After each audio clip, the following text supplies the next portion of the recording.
meme, like, I think he's, like, with his ex. And I was like, why do you think that? It's like, he's I see a girl in the shadow of a handstand, and in her Instagram from 2013, she was in Bali doing a yoga retreat, so she could definitely do a handstand. Of course it has to be her.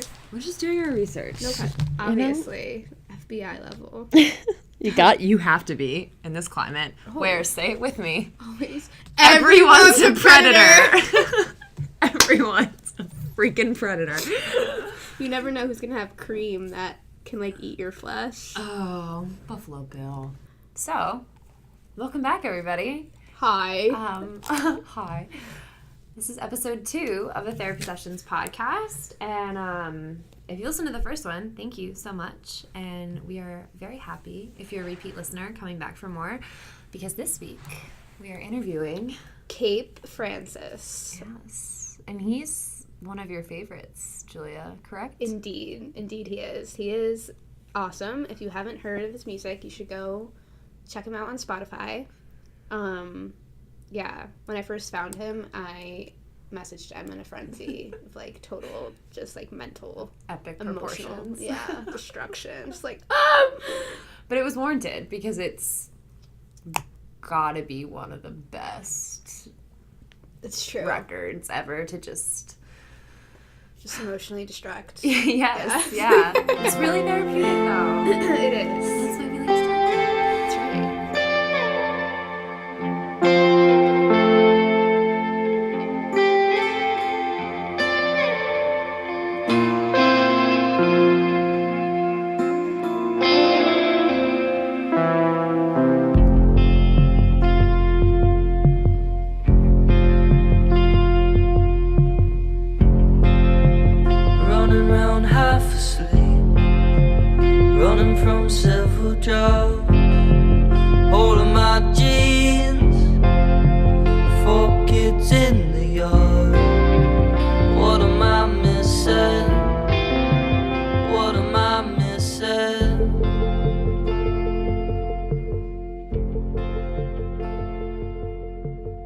Thank you so much for talking with us today. Oh, no problem. We're stoked to have you on. So excited. Cool. Thanks for having me. Yeah, of course. So we like to start off by taking it back to the beginning. I know you were 9 when you picked up the guitar. What made you interested in music? Yeah, I think my dad always had me kind of surrounded by music. He showed me blues as a young kid, and you know when, like, you're in high school or not high school, you're like 4th, 5th grade, where they make you play an instrument. So I tried saxophone, I tried drums for a second. I just, like, couldn't connect with anything, and I was like, why am I doing this? Because these are the only instruments that they'd available at school. So I just started playing guitar instead. Did you know at that age it was something you wanted to pursue in the future? Yeah, I knew pretty immediately that that's pretty much all I wanted to do. Yeah, as soon as I learned classical for, like, a little bit just to, like, understand things, but then, like, Blink-182 happened. I went through several phases, some unfortunate phases, but ended up on the other side of it. Then nu metal happened, and oh Jesus, that was man, rough. What was the strangest musical phase you went through? I mean, that was probably it. I mean, Mudvayne was, like, pretty epic at that time in my life. Both me and my friend, he made, like, horns out of his hair, and I had black nails. It was good. When did you add writing into the mix? Probably. I went through a phase of going through different guitar teachers, and they teach me. I just bring in songs, and they teach me the songs, and I got really bored of that around, like, 15, and I just decided, I'm not going to play any other songs for, like, the foreseeable future, and I'm just going to learn how to write. And I just didn't, I mean, it was a interesting way to go. I don't necessarily think it's always the best way to go, and it was definitely, like, a short-sighted, maybe a pretentious way to go as a kid, but I was just like, no, I'm just going to write, and I didn't really stop for a while until I really figured it out, and it's definitely took a while to really figure it out. How would you say your creative process has changed over the years? Well, it's gone in different flows. I used to pretty much write through the guitar as a kid, and would kind of find ways to string together melody lines that way. And I just like, anytime I practice, I would just write and just see what different lines I could come up with. And as I got older, I started to want to learn how to sing, which took forever. When I first started singing, I literally sounded like a drunken British pirate, but I kind of figured it out after some time. But in doing so, I kind of stopped writing through the guitar as much. It wasn't until this project, because I was in another band for like 4 years that was pretty intense, and that I started not getting much out of it as a writer, and so I just started going back to like doing it through the guitar for this project, and that's kind of where the sound came from. So it's ebbed and flowed, but at the core of it, yeah, it's been the guitar. So you mentioned the band you were in, it was Stone Cold Fox, right? Yeah, I was in that for like 4.5 years or something. What made you kind of decide to go the solo route? Well, so that band started as a solo project with my producer Ariel, who I've now it's almost been like 10 years working with him. But we decided to start the band because we realized like this doesn't need to be named like Kevin Henthorne or like, let's call it something. And we were in it together for a while. He left like the year before we finally called it quits, because he realized, he was like, I'm a producer, like I don't know why I thought I needed to be in a band. And it turned into a pretty, I don't want to say toxic, but like, because it wasn't like toxic, it was just it was so intense. We just like it was our entire lives, and so it was unhealthy maybe. And so he realized that he needed to produce. We went on for another year, and at the end of it, bass player and the drummer both decided that they needed to like take a step back, and that's when I was like, okay, I'm gonna dive into the solo stuff that I've been slowly kind of stepping into, because the last year of Stone Cold Fox was just hard writing for it. So yeah, that's kind of like the trajectory of that. Would you say then that the transition from being in the band to going solo was easy? No. It was fast. It was like the album came like really fast, which was very surprising because I had years of just like kind of writer's block with Stone Cold Fox. But it was a shitty time because Trump got elected. We got broken into in my apartment. Band just broke up. So I was just like, I lost my computer with all of the new stuff I had been working on the side. So it was just like, it was a tricky transition, but that actual transition is what the album's about. So it kind of, or at least that's like the heart of it. So everything kind of happens for a reason, I guess. Oh man, did you have a backup when you got robbed? No. Oh no. I mean, I did, but it was like several months before I had started writing this new stuff. But it's fine. Wow. So I've been curious, what made you decide on the name Cape Francis, or how did you come up with that name? So Cape Francis, that was technically a song title. Cape St. Francis was a song title of Stone Cold Fox had like a whole album we were going to release, and then we scrapped it, and one of the songs was that. But it was from, it's kind of silly, it was from a documentary, or a surf documentary called Endless Summer, and it's just surfers in the 60s or 70s or whatever, traveling around the world, and they go to this spot in Africa called Cape St. Francis, which is a real spot, and the waves are just like perfect every time, and they last forever. And I thought, as a writer, I was just like looking for something looking for a place that was just like I could actually like dive into and just like feel like I wasn't battling anything. If that kind of makes sense. So if I get really into the name, that's what it is. But at the heart of it, it's it's a search spot. So the sound for the album feels super robust and like really multi-layered. It definitely gave us some Bon Iver vibes. So I'm just curious as to how you kind of arrived at that tone in the recording process.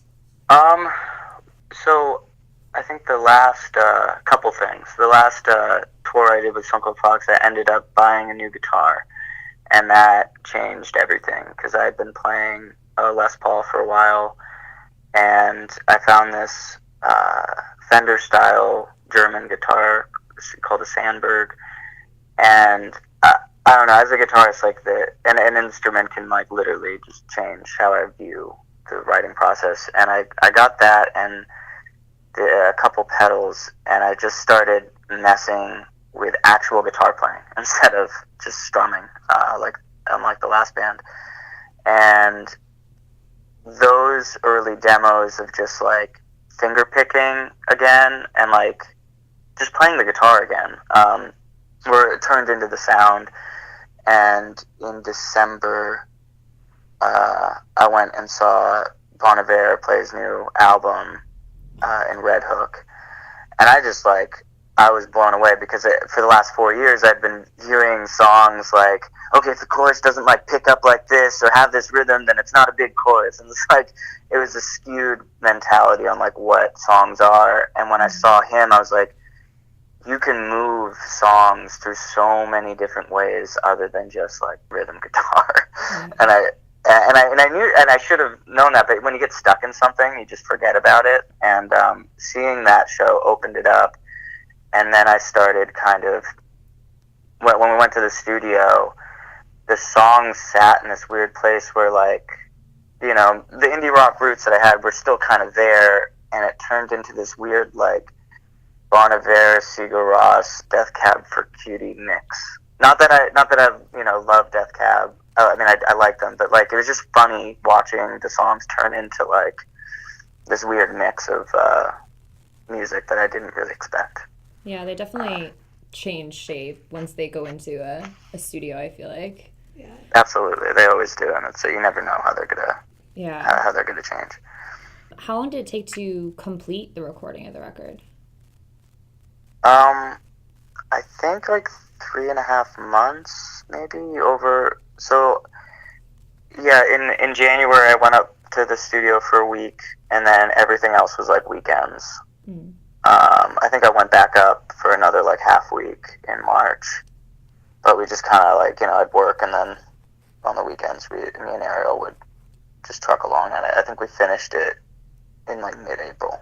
So I think what struck us about the album was not only that kind of sonic complexity to it, but the magnitude of the lyrical content was something that I think was so resonant because it's so relevant for, I think, what we feel we're going through right now as musicians, and I think what kind of any artist feels like. You're kind of grappling with themes of preservation through failure and kind of balancing creativity and that whole side of artistry within the quotidian monotony and stuff like that. So were those things that you were dealing with at the time and that you feel like you've championed yet?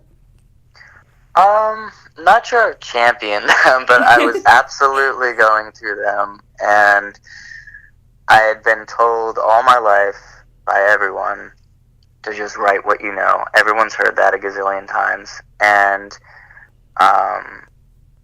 I really, going through that transition and that shitty end of the year, I mean, everyone was, but like, it's hard, like, especially now, like, I'm a white dude, like, I don't have that many problems, but just focusing on the small issues I was going through was important to me, and you just work through that. Like, they don't have to be grand statements. Other people can take what they want from them. I was going through a breakup of a band, but other people who've now like reached out have been going through a lot heavier shit, and they've been saying, like, the songs really help me work through them. And I think that's happened because I just focused on what was true to me instead of trying to make a grander statement that wasn't true to me. That kind of makes sense. Yeah, absolutely. I mean, it's something that struck a chord with us because I think there's a negative discourse that kind of surrounds the idea of wanting to pursue an artistic career. It's a pat on the forehead. Okay, honey, but what are you going to do for your, quote, real job? Yep. And I hate that, and it's so damaging. So to kind of have an album where I feel like there are songs on here like Daily Grip and What I'm Missing that confront that head on, it feels really nice to have somebody be really upfront and honest about it. And I don't know if this is what you intended in it, but from what we pulled out of it, it does feel like in Daily Grip, you know, wanting to have a artistry kind of career, but then have to work a 9-to-5 job as your side hustle. Feels like you are kind of selling part of your soul. There's a great line in What Am I Missing that's running around half asleep, running from several jobs, hole in my jeans. And to me, that just absolutely blew my mind because what it represented was feeling like when you have to kind of submiss to the daily grind and it wears on you and it's wearing through the fabric and it starts as a little hole, but then it's just going to get bigger and bigger and bigger. And so is that kind of where you were going with that? It was, but it's so fun. It's just funny listening back on how other people take it, because I don't think, like, I was going through all of those things, and because I was just writing what I was going through, I didn't really think about it too much. I just kind of wrote it down. I like the label that I'm on right now. She's in a band. She runs a label, and she's in a band called Pronoun.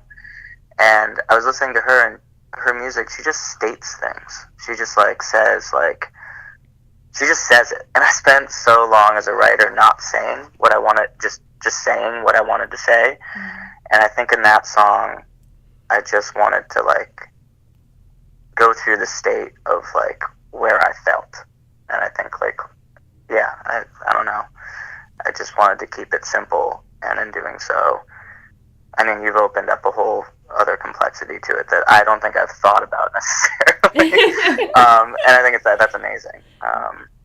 Yeah. But yeah, I mean, that is a huge theme on what I do, and a gigantic theme of the next album is the relationship with work. And like I still, you know, I have to go to work every day. You know, like I'm in a weird place where, like, maybe close, but like I'm not expecting anything. I'm just gonna assume that I'm still gonna be working by next year, you know, and the year after. So that theme, I think, is something weighs heavy on every artist. Yeah, I think it's hard to not feel like sometimes the framework of society has failed you or completely just cast you out of the picture, because it is really isolating to want something that's so intangible, and it's hard for people, I think, to understand that. But that transcends into more things than just a career, like into your social life and things like that. Yeah, which I think was reflected in Killing Time. Yeah, that's funny. I probably didn't know, because that song, to me, I wanted to write a really simple song about social anxiety, and it works in that way because it feels like I can't fit in, and it works in the overall theme that you're talking about. But as a writer, I was just trying to stay as simple as possible and just kind of work through. I know that's so boring now. I hear you guys talking about it. It's like, oh, no, for me, it was just trying, because I didn't write songs like that before, where I was just like in a place and like describing that place. You know, like it was just that's at the time of writing, that's kind of all it meant to me. But in the larger scope of the album, I think that's what a simple song like that can serve the album. It can lay as a template for some of the other things going on in the album to be projected onto. Would you say that it's kind of hard dealing with that feeling of social anxiety as a musician? Yeah, I can't stand. I have to really like know people at parties and stuff. Like I just don't do well in schmoozing, and in those worlds, and that's kind of like half the job of a musician now. Somehow, I don't know why that's the case. I mean, the same thing with social media. It's like I don't know when it when it came to the point where like musicians have to be like social media gurus. It's like that's totally antithesis to my skill set. But I feel the same way about schmoozing, and I have a hard time. I don't know. And I think in a lot of ways, you feel like you kind of say everything that you need to say through your music. There's kind of that feeling of, well, why do I have to be this shining pinnacle of social awareness? So Exactly, and this is actually a great thing about having a manager. This is the first year I've been working with this guy Ralph, and he's just amazing, and he knows how to do that stuff, and that's good to surround yourself with people that can fill in the skill sets that you aren't so good at. Oh, definitely. And recognizing them too. Yeah. You know, being a musician, it's like wearing a bunch of different hats. So, and some hats, you know, we just aren't.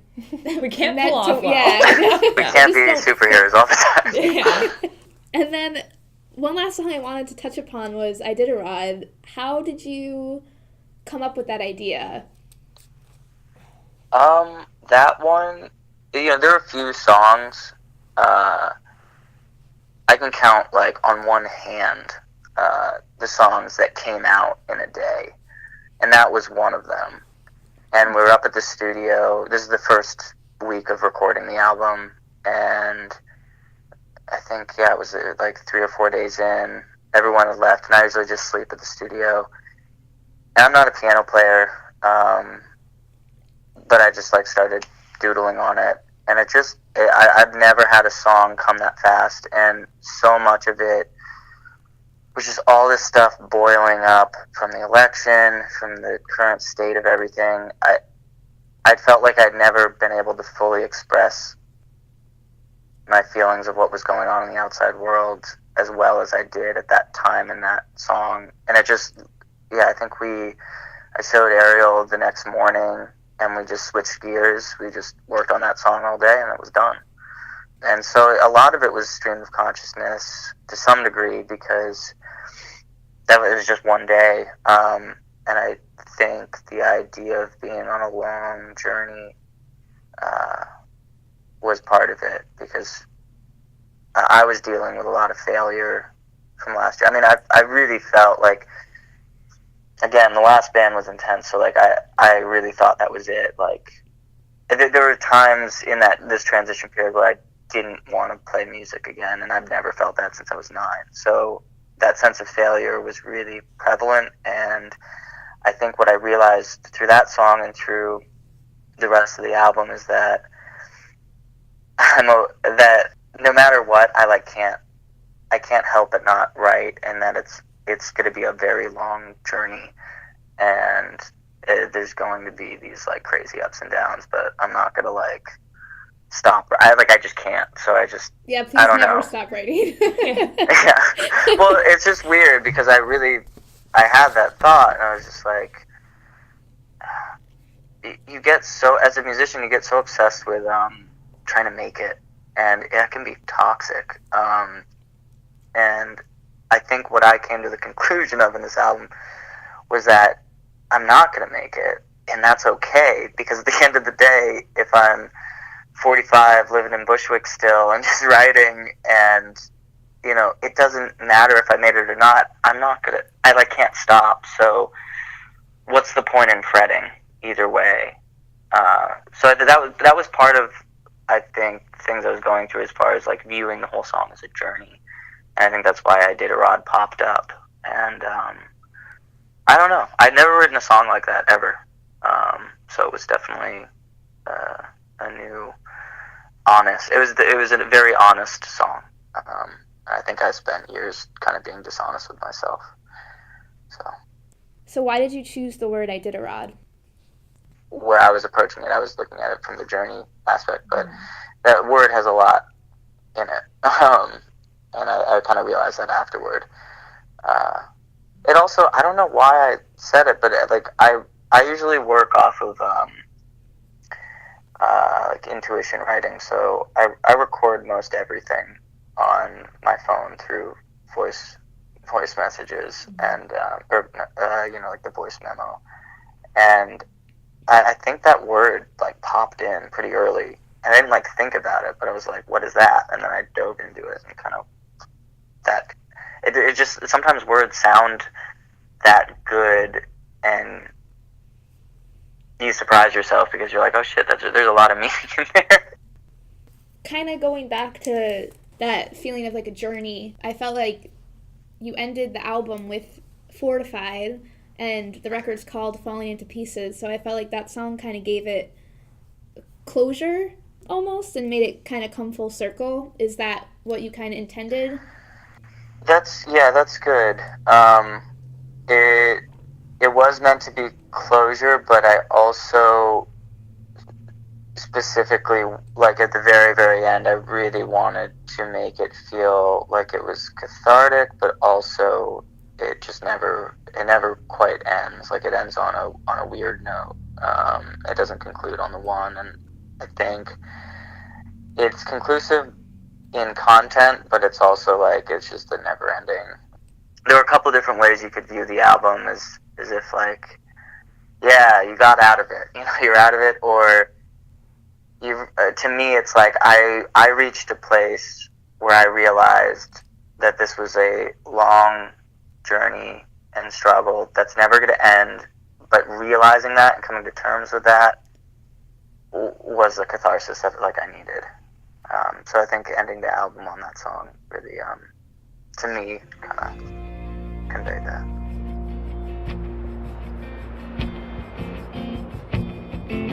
Saved by the photographs that no one's gonna find,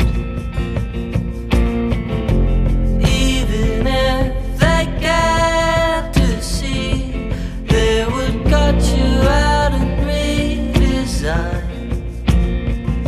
And if you fooled and tried all this thinking, if you had to laugh while your heart was sinking, if you had a love that you struggled to define, don't act surprised in what you find.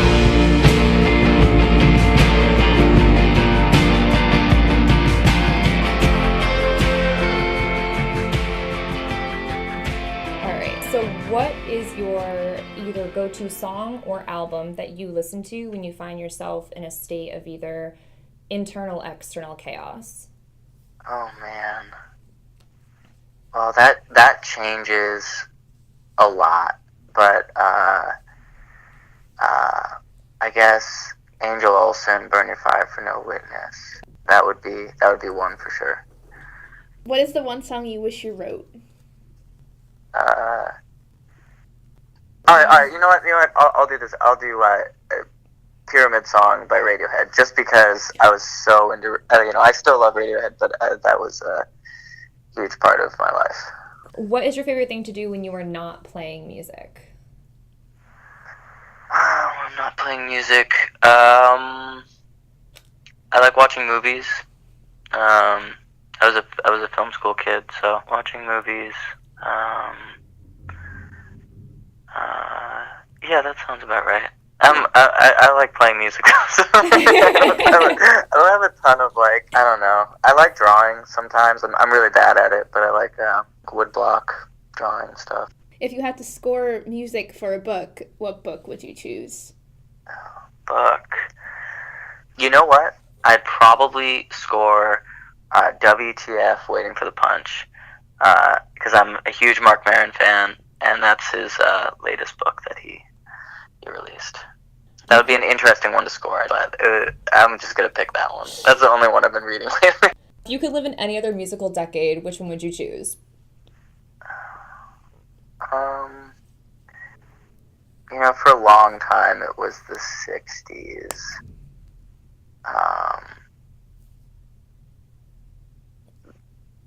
But I think maybe the 90s, like the early 90s. I was like 20 in like 93. I don't know. Who would you love to tour with one day? I mean, the Bon Iver has always been like, oh, that would be such a dream. But that's like, just pipe dream stuff. Yeah, sure. That would be like the big one. But Phoebe Maybe one day. Bridgers, she's fucking amazing. Oh yeah, she's great. And I guess Angel Olsen would be actually the one. I'd do anything to have an Angel Olsen. Yeah, she's awesome. What's your dream venue to play? For a while it was the Roseland Ballroom, but that got closed. That's like a big fucking place. Probably. I don't know. I don't think I've never thought about that actually. Like what? I know, like I've always wanted to play Bowery Ballroom. Like that would be great. But I've learned as a musician, like I've always picked different places. Like when Glasslands was still around, I was like, I just want to play Glasslands, like the clouds and like everything. And then you play there, and you're like, oh, it's a music venue. Like it's the same as all the other music venues. It's just a little bigger, and so like I've kind of lost a little bit of the wonder around that. Which artist or band do you think is criminally underrated? Well, for a second, I'd say it was Idols, but now they're kind of blowing the fuck up, and so I think maybe it's because of my middle school nu metal past, but they're like punk from England. I don't know if you know them, but I'm obsessed, and it's literally the antithesis of my music. But I really like it. What would you say is their gateway song? Mother, and their album's called Brutalism. It's really good though. I just read they just did an interview on DIY magazine, and I was just like kind of blown away. He's just a brilliant dude. He also went through a ton of grief and death that kind of sparked his album, and I think that album comes from a super real place. You might not dig the music, it's like an either or, but he's a real writer, and that was like a surprise album that I like didn't know about, and my friend Matt just like showed it to me. I was like, what the fuck is this? We're all going to the show at Rough Trade after I get back from tour. We might see him at South by, but like I don't really want to lose my voice. Screaming. I don't really go to shows like that, but I'm excited. What's your favorite lyric from the album? Probably don't act surprised in what you find. I don't know, that whole song for What Am I Missing came really fast, and I think I've never felt actively like proud of like, oh, I did something good, but that song I felt really excited about lyrically, because I actually like very much surprised myself after I wrote it down. I like read them and I was like, oh shit, these make sense. What advice would you give to musicians, either starting out or wanting to make music their career? Write every day that you can, and it doesn't have to feel like writing. You can just be doodling, but just explore every day on your own, and whatever happiness you get from that, focus on that and fuck the rest, because the rest can be so distracting and brutal, and it can really weigh you down. So I think focusing on that. Where can everybody find your album? You can find it on Spotify. I think it's on Bandcamp too. iTunes. I think it's pretty much everywhere. Apple Music. It's kind of everywhere people can get music. So you said you were working on a new album. Do you have any idea when that will be coming out? Can you disclose that information? No, I can talk about. Right now we have. I'm actually going right after this over to Ariel's place to try to mix the second song because it's been such a pain to work through. But I think we're gonna have like 4 songs all mixed that we can start showing labels and. But yeah, everything's kind of. We have 6 songs that are actually kind of in a good place, and then we need after I get back from tour, we need another big chunk because all total we're working with like 19 ideas that we'll whittle down, all kind of in the theme of just the relationship with work. That's kind of the biggest one right now. I'm excited to get it out. We're gonna start playing the first song of the album, like the whole tour, and then at Rough Trade, we're playing Rough Trade on the 28th. That's our next like New York show. Yeah, we're gonna start playing that. We'll have some new songs that time. And where is your first stop on the tour? We're stopping at Songbird in DC on Tuesday night. Best of luck on tour. We can't Thanks. we can't wait to hear what else you've got coming. This has been really fun for us, so thank you so much for sitting down and talking with us. Awesome, thank you. This has been great. It's been good to kind of work through stuff. I definitely learned a lot. Yeah. It's good. Goes both ways. Yeah.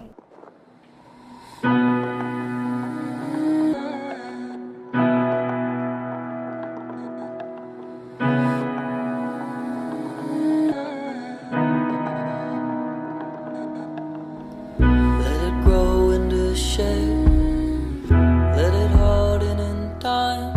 The town I leave tomorrow is the town I left behind.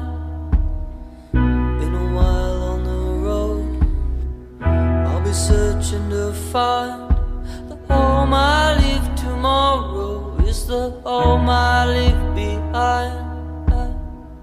I want to be impossibly gone from all my failures, but left standing on my feet for all I could see. And some I did a road with nothing left behind me. I'll keep pictures to remind me. Feel my armor fall and I've got nothing left. At the core I'm frightened like the rest. In a roaring fire, in a roaring fire. And all that time we never got tired of sleeping.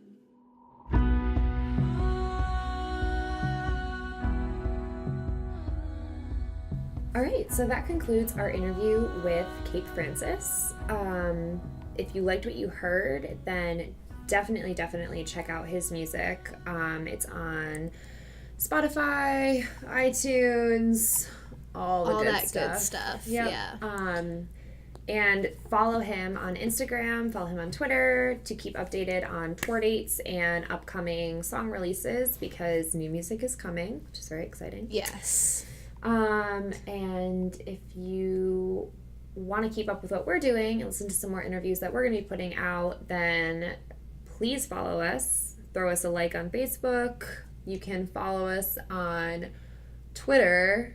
Yes. And Instagram. And our Twitter handle is TTSP official. and our Instagram handle is Therapy Sessions Podcast. And you can also go to our website, which is www.therapysessionspodcast.com, where you can click links to our social media profiles and listen to other episodes, as well as get to know us a little bit.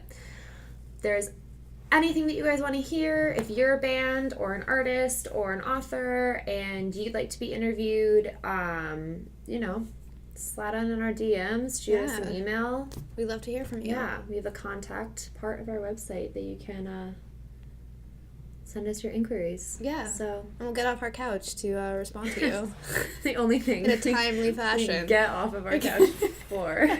Indeed. His music, memes, and murder mysteries. See, it comes full circle there. I see what I did.